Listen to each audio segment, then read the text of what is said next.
I am the proudest uncle in the history of human existence, and I will fight you about it if you want. They don't really make a shirt for that. And my story starts a little bit differently.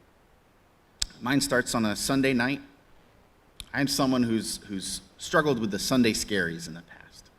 And so my wife and I, to combat that, we started a kind of a new tradition. We would make a nice meal on Sunday night. We'd watch something on TV, and that was really help and sort of take my mind off of it. So I still remember steak tips, fingerling potatoes, had some nice wine, and we had an episode of Maisel ready to go on TV. It was a perfect Sunday night. My dog Tucci was right next to me. I'm not a childless cat lady, but I am a childless dog dad. So we can unite and be one. So we're all just about to sit down. And I don't think either of us had even taken a bite, and the phone rang. I'm not great at answering my phone to begin with, and when we're eating, never really. My wife happens to look at the phone, and I do too. And it doesn't come up for a second, but then it comes up, a hospital. And something snapped, almost felt like it broke in my brain, like I just stepped on a twig or something. And I just had this sense, this is bad. And so my wife did pick up the phone. And it was very scary, terrible news. There was a car accident. My brother Dave, my sister-in-law Katie, their little boy Mikey had been in this awful accident. They were going to the hospital, and that's all we knew. We didn't know how bad. Were they alive? The little boy. Panic. We didn't know for a couple hours. Those minutes felt like days, the hour felt like a decade. Finally, we do hear what I think I had known and what my brain was trying to protect my heart from. We had lost Dave in a moment. He was gone. In fact, the car wreckage was so bad that the firefighters later told us that had Mikey, the little boy in the back, not cried out or made some sort of noise, they would not have even known that anyone else was in the car.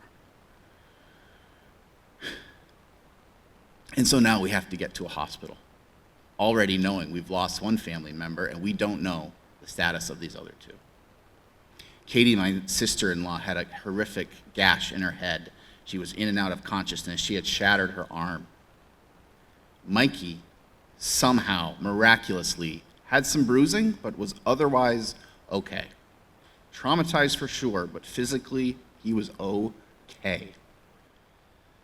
I still remember, he's okay. And what broke my heart so much that night was Katie, even as she's in and out of consciousness, all she wanted to do was hold Mikey. But she couldn't because she was so injured and it would hurt so bad. And that was very hard for Mikey to understand. And so I just remember in those moments feeling so helpless and thinking, Dave, what on earth would you want me to do? And I just started picking Mikey up. And I held him, and I held him, and I held him forever. I remember at one point someone goes, hey, do you want me to take him?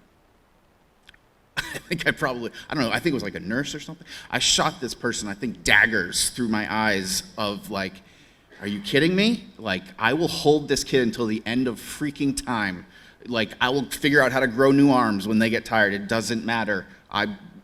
We'll figure this out. And so family are arriving and everyone's coming and we have so much to do. We have to care for Katie. We are just learning through this accident that Katie was pregnant. She had just recently found out. She had told one or two people, but she was going to tell our whole family the next weekend. And so now we're obviously concerned and worried about that. Thankfully, we'd had that checked out and everything was okay. But she still had so much, a long road to recovery. Out of my entire big, fun, crazy Michigan family, I was the only one who had access to a paid leave program. The only one. There is no state program, and as we know, there's no federal program. So it's like Sunday, now it's like 4 a.m. into Monday, and I remember writing my supervisor and my team and just going, I don't even know how to tell you what's happened. I gotta go, and I don't even know what's gonna happen. But I knew because I had paid leave, I didn't have to worry about my job, and I could just focus on Mikey. And so that's what I did for weeks, was I just thought about that little boy and how I could spare him some pain and maybe bring him an ounce of comfort. I remember a couple days after the accident, now we're doing the funeral. And my job during the funeral was Mikey duty, because over the past couple days we had just been inseparable. And Mom had so much to do, Katie had so much to do during that. She had to give the eulogy, all these different things that are just impossibilities. And so I had Mikey, and it was about maybe a 60-minute service, and I remember just thinking, hoping, oh gosh, I hope somehow he makes it through this service. And we're 30 minutes in, he's doing fine. 40 minutes in, moving. 45 minutes in, he's melting down. I'm like, oh no. So I just kind of glance over at Katie, at Mom, and I just sort of instinctively go, okay. I grab him and I get out of the room. We're in this big church, and they have this tiny little playroom in the back. I close the door, and he's just crying and crying and crying. And I feel so helpless, and just all I want to do is take this kid's pain away. And he doesn't even know why he's in pain right now. And there was this tiny little window, and because I could not get him to stop crying, I wanted to jump out of the window. And I just kept playing, hoping that something would work. And a few minutes later, he stops crying, and we're playing. And we watch an episode of his favorite TV show. And something happens in me that clicks. Maybe it was a little of Dave going, you've got this somehow. You're going to figure this out. And so we figured it out. Katie made a full recovery. She's back at home now. And we just celebrated baby McKenna's 1-year birthday. It was an amazing day. Mikey's 4. He just started a new school. I've done preschool drop-offs. I've done Paw Patrol days. I've done, the weird things I've done now that I did not expect. But they've been joyful every moment. Dave and I were both big baseball guys.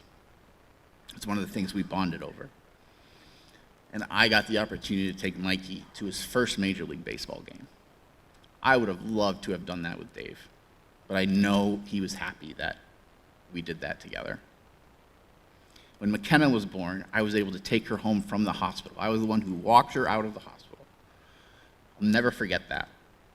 None of that is possible unless I had a paid leave policy. I would have been worried. Couldn't have been there. I would have been at home. My mother-in-law cared for Katie while she was recovering, and she took FMLA, which we passed many, many years ago, but it is unpaid leave. My family are farmers, small business owners, CNAs, preschool teachers, the same people that we clapped for during the pandemic, hailed as heroes. You're essential workers. You're the top of the food chain. Where the hell is their paid leave if they're so essential and important? We treat them not like they are essential. And so my message that I want to leave with you tonight is that this issue is one that affects everyone, and it may find you in a moment when you had no intention of being a caregiver. But I'm so thankful I found family values at work when I did. I had access to a paid leave policy when I did, and I could be there for Mikey when he needed it the most. And I know my brother Dave would have appreciated that. So I was going to say, when you all go back to your communities, whether you're here or whether you're viewing online from all across the United States, I was going to say, politely, we should ask candidates for office this November, what's their stance on paid leave? Nope, I'm over that. I'm ready to demand from people, you better support paid leave, and instead of, I don't even want to ask you, do you support it? I want to know, how much do you support it, and how are you going to get it passed this next legislative session? Thank you.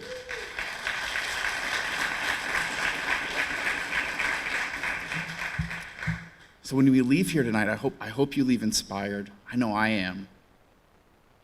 I've made a promise to myself that by the time Mikey and McKenna are 18 years old, they will have access to paid leave. I don't exactly know how we'll get there, but we will. I really hope it doesn't take until one of their 18th birthdays, but I'm in it that long if that's what it takes. Because one more day is going to be too long without paid leave. I want this passed for Dave and Katie, for Mikey and McKenna, and so that no family ever has to face a tragedy alone again. Thank you.